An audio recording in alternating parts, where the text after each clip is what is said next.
Hoje nós vamos estudar, lá em Geografia, página 115, o clima e a vegetação da região sul, né? A qual nós estamos estudando. A região sul, ela tem um clima subtropical, certo? Esse clima, ele tem estações bem definidas. No inverno, as temperaturas são baixas, né? E chegando a 0 graus Celsius, com geadas fortes e algumas formações de neve. Lá nas serras gaúchas, há um clima tipicamente frio, né? Já a região com média mais quente se acha representada por uma grande extensão de terras de planícies com baixa altitude. As chuvas em quase toda a região distribuem-se com relativa regularidade pelo ano inteiro, né? As chuvas o ano inteiro apresenta baixas litorâneas, tanto no Pará como em Santa Catarina, certo? Então, os ventos também afetam as temperaturas. No verão, sopram os ventos alísios, né, vindos do sudeste, que, por serem quentes e úmidos, provocam altas temperaturas, seguidas de fortes chuvas. No inverno, as frentes frias são geralmente seguidas de massas de ar vindas do Polo Sul e trazem um vento frio chamado de minuano ou pampeiro. Então, em geral, assim, o que a gente tem a citar sobre a região sul é que há um clima subtropical, é que as chuvas lá são relativamente regulares o ano inteiro, os ventos afetam as temperaturas, né? Então, vocês leiam aí bem direitinho a página 115 e vamos para 116, que é sobre a vegetação da região sul. Devido ao clima subtropical da região sul, há uma vegetação típica clássica, classificada em mata de araucária ou mata dos piais, certo?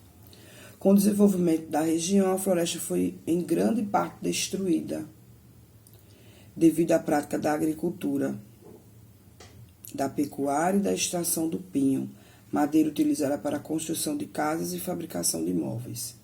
Então, foi uma grande parte destruída, né?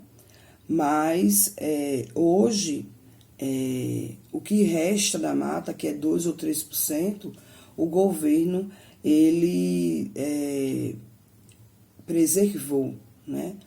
A mata da região sul é preservada pelo governo federal e estadual. Então, dessa mata são extraídos principalmente o pinheiro do Paraná e a embuia. São utilizados em marcenaria e a erva mate, cujas folhas são empregadas no preparo do chimarrão, né? Se você for para a região sul, você vai ver e ouvir falar muito de chimarrão. Então, além dessa mata, a Serra do Mar, muito úmida devido à proximidade com o Oceano Atlântico, favorece o desenvolvimento da mata tropical, né? Ou mata tropical ou mata atlântica, como vocês quiserem chamar. É muito densa e com grande variedade de espécies que se inicia no Nordeste e continua pelo Sudeste até chegar ao Sul. Então, a Mata Atlântica, né, começa no Nordeste, passa pelo Sudeste e termina no Sul, certo? Então, nós vamos responder aí, né, a página 117, bem pequenininha, sobre o que a gente acabou de ler, tá? Vocês têm aí a página 117 de Geografia. Aí abram novamente, né? Estamos no livro de português, novamente, 223, nós temos um texto, o leão, a raposa e o lobo. Então, esse texto é uma fábula. E aí, o que são fábulas? Vocês já sabem, né? A fábula é um gênero, é um texto narrativo, né? Tem alguém narrando aí, contando a fábula e que transmite o ensinamento, certo? Então, quase sempre, os personagens da fábula serão animais. Ou objetos, né? Que, no decorrer da leitura, você percebe que eles são falantes, né? São seres inanimados. A mesa, a cadeira, que fala, que disse isso, que disse aquilo. Então, ou são animais, ou são seres inanimados, né? Seres que obtêm fala, como os animais também, né? Vão ter fala nas fábulas. Então, é uma narrativa curta, é um texto curto, e nele tem sempre um diálogo, né? A raposa falando com o leão falando nesse caso aqui, com o lobo e tal, né? Vai ter sempre um diálogo. E a fábula, no fim, nós vamos observar uma moral, né? A moral da fábula, para você decifrar o que significou a fábula, né? Qual é a mensagem da fábula? Então, é muito legal estudar fábulas, né? Ela tem uma linguagem culta, formal, não é uma linguagem difícil, né? Enfim, é muito fácil ler e interpretar as fábulas. Elas são de uma importância muito grande quando a gente quer trabalhar a interpretação de texto, certo? Então, vocês vão ler essa fábula e vocês vão responder a página 225 até a página 228. Por quê? Porque é tudo voltado para o texto, né? E está facílimo.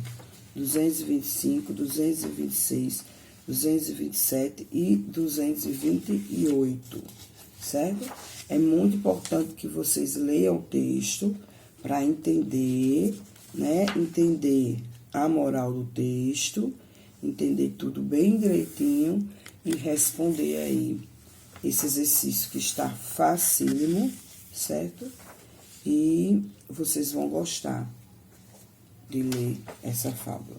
Quem ainda não conhece, né? Porque tem gente que já conhece essa fábula, mas mesmo assim vai ler, né? A fábula, elas são histórias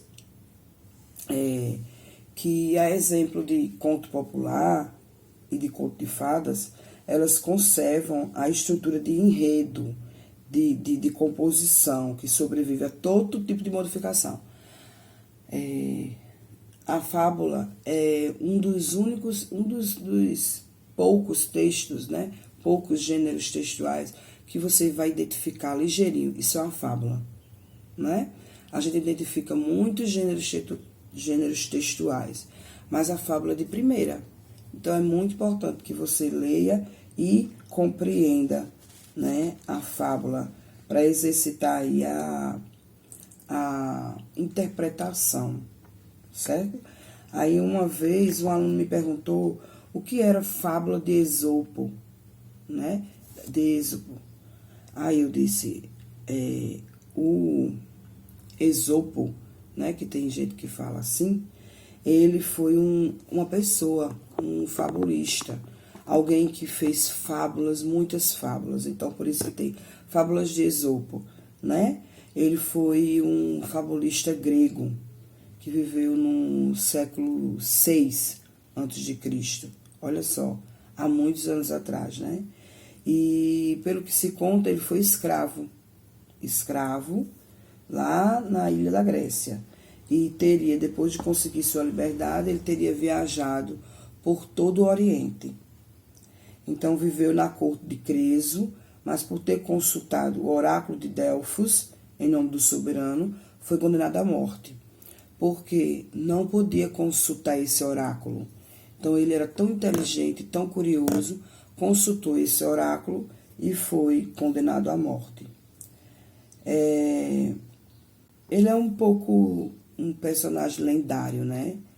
Que se apresentava como um indivíduo feio, corcunda, entendeu? Gago. Então, Êxopo, ele era uma pessoa muito inteligente. E para ensinar algumas coisas às pessoas, ele utilizava as fábulas, certo? Por isso que tem fábulas que é fábulas de Esopo, né? Tem gente que diz Esopo, tem gente que diz Êxopo, mas enfim, é Esopo, tá? Então, as fábulas, elas têm, de fato, uma grande importância dentro da língua portuguesa, né? Então, leiam essa fábula bem direitinho, se possível, 2 vezes, e façam aí essa atividade, tá certo? Essa fábula essa fábula também é de Esopo, né?